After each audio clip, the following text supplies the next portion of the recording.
একটা বাইক কেনার সময় তার হাইট অবশ্যই ম্যাটার করে। তার কারণ যেটা, আপনার যদি বাইকের সাথে হাইট যদি ওইভাবে ম্যাচ না করে, তাহলে বাইকটাকে কন্ট্রোল করাটা আপনার জন্য খুবই টাফ হয়ে যাবে।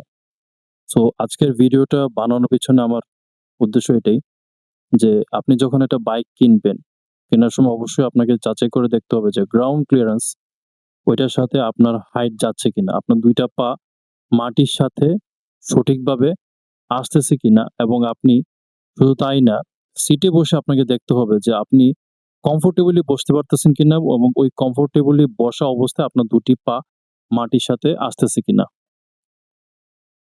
এখন আপনার যদি ২ টি পা যদি মাটির সাথে ঠিকভাবে না আসে, আপনি যদি বাইকটাকে কন্ট্রোল করতে না পারেন, একটা দুর্ঘটনা হবে, এটা অস্বাভাবিক কিছু না। যেমন গত কিছুদিন আগের একটা কথা, আ কোরবানির ঈদের কিছুদিন আগে আমি চকবাজার গিয়েছিলাম। তো সেখানে একটা মহিলা দেখলাম যে একটা স্কুটি চালিয়ে যাচ্ছে। তো আ দূর থেকে দেখেই মনে হচ্ছিল যে বাইকের অনুপাতে ওই মহিলার হাইট অনেকটাই কম। আর মহিলাটা যেভাবে বসেছিল বাইকের এই যে এন্ড পয়েন্ট, ঠিক এন্ড পয়েন্টের মধ্যে সে বসেছিল। মানে একবারে আঁটসাঁট হয়ে বসেছিল।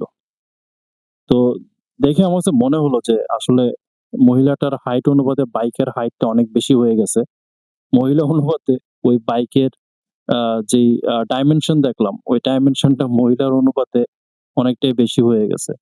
তা আসলে অনেক সময় কিন্তু মানুষের শারীরিক কাঠামোর সাথেও কিন্তু বাইকের একটা মানানসইয়ের ব্যাপার থাকে। এটাও কিন্তু কন্ট্রোলিং এর একটা পার্ট।